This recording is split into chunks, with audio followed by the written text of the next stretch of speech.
ఆంధ్రప్రదేశ్ రాజకీయాలు ఇప్పుడు ఒకే ఒక్క కేసు చుట్టూ తిరుగుతున్నాయి. అదే విజయవాడలో సంచలనం సృష్టించిన సాయికృష్ణ ఉదంతం. ఒక దళిత యువకుడి మరణం, ఆ తర్వాత జరిగిన పరిణామాలు, పోలీస్ స్టేషన్లలో మాయమైన సీసీ ఫుటేజ్ వ్యవహారం ఇప్పుడు ఏపీ వ్యాప్తంగా పెను సంచలనంగా మారాయి.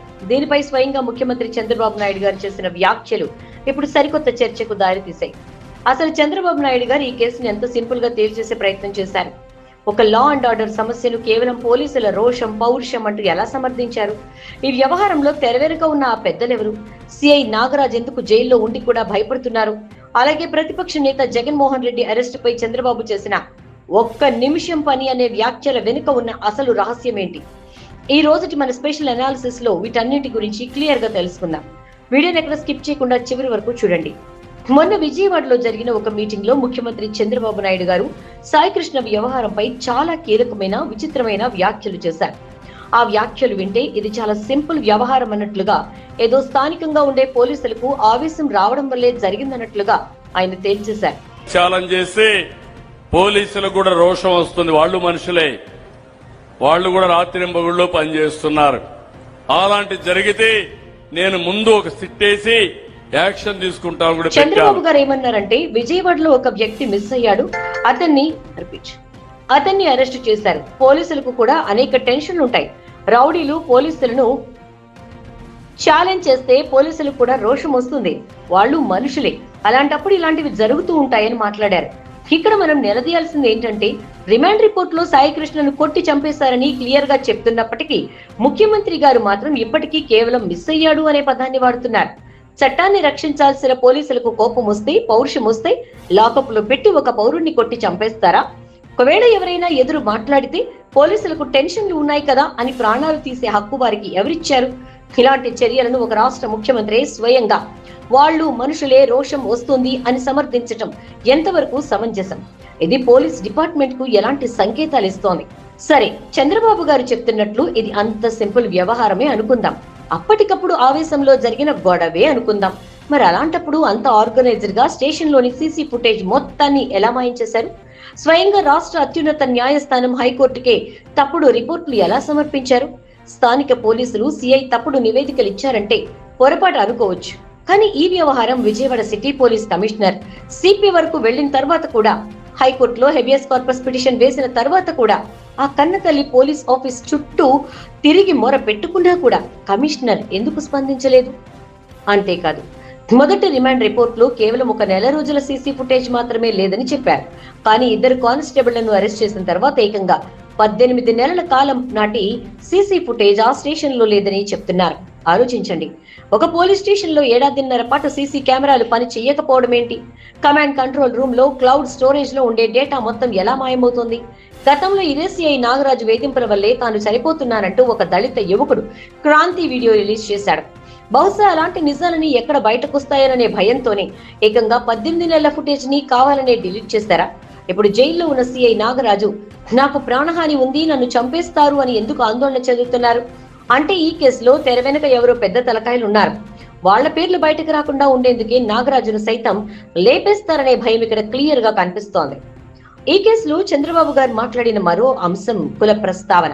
చనిపోయిన వ్యక్తి చంపిన అధికారి ఇద్దరు ఒకే సామాజిక వర్గానికి చెందినవారేనని, దీనికి వైఎస్ఆర్సీపీ కులముద్ర వేసి డిప్యూటీ సీఎం పవన్ కళ్యాణ్ మీద లేనిపోని ట్రోలింగ్ చేస్తోందని చంద్రబాబు ఆరోపించారు. అసలు ఇక్కడ ప్రశ్న ఏంటంటే, ఒకే సామాజిక వర్గం వాళ్ళు పరస్పరం చంపుకుంటే అది నేరం కాదా?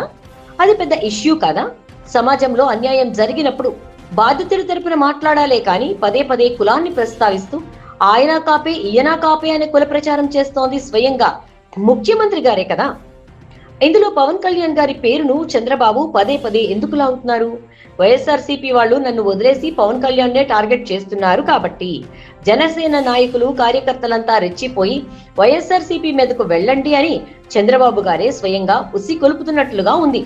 ఈ వివాదం నుంచి తాను చాలా చాకచక్యంగా తప్పించుకొని ఈ వ్యవహారం అంతా వైఎస్ఆర్సీపీకి, జనసేనకు మధ్య జరుగుతున్న పోరాటంగా చిత్రీకరించే ప్రయత్నం చంద్రబాబు నాయుడు గారు చేస్తున్నారనేది స్పష్టంగా అర్థమవుతోంది.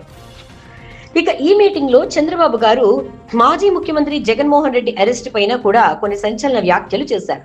నన్ను గతంలో జైల్లో పెట్టారని కాదు, నేను జగన్ జైల్లో పెట్టాలనుకుంటే నాకు ఒక్క నిమిషం పని, నాకు ఆ అనుభవం లేదా, చేత కాదా, కానీ నా ఉద్దేశ్యం అది కాదు. ఈ రాష్ట్రం ఇప్పటికే చాలా నష్టపోయింది, రాష్ట్రాన్ని అభివృద్ధి చెయ్యాలి, అందుకే నేను సైలెంట్ గా ఉన్నాను అని చంద్రబాబు చెప్పుకొచ్చారు. మరి నిజంగానే చంద్రబాబు నాయుడు గారు ప్రతిపక్షాల పట్ల అంత సంయమనంతో అంత హుందాగా వ్యవహరిస్తున్నారా? క్షేత్రస్థాయిలో చూస్తే పరిస్థితి వేరేలా ఉంది.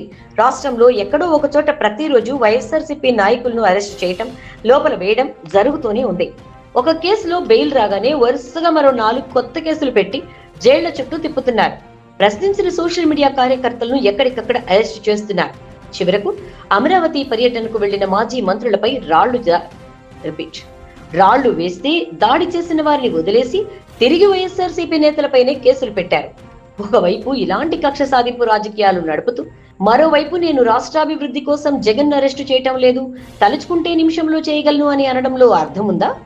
మాటలకి చేతులకి ఎక్కడైనా పొంతనుందా? నిజానికి జగన్మోహన్ రెడ్డి గారి అరెస్టు విషయంలో చంద్రబాబు వెనకడుగు వేయడానికి అసలు కారణం భవిష్యత్తుపై ఉన్న భయమే కావచ్చు.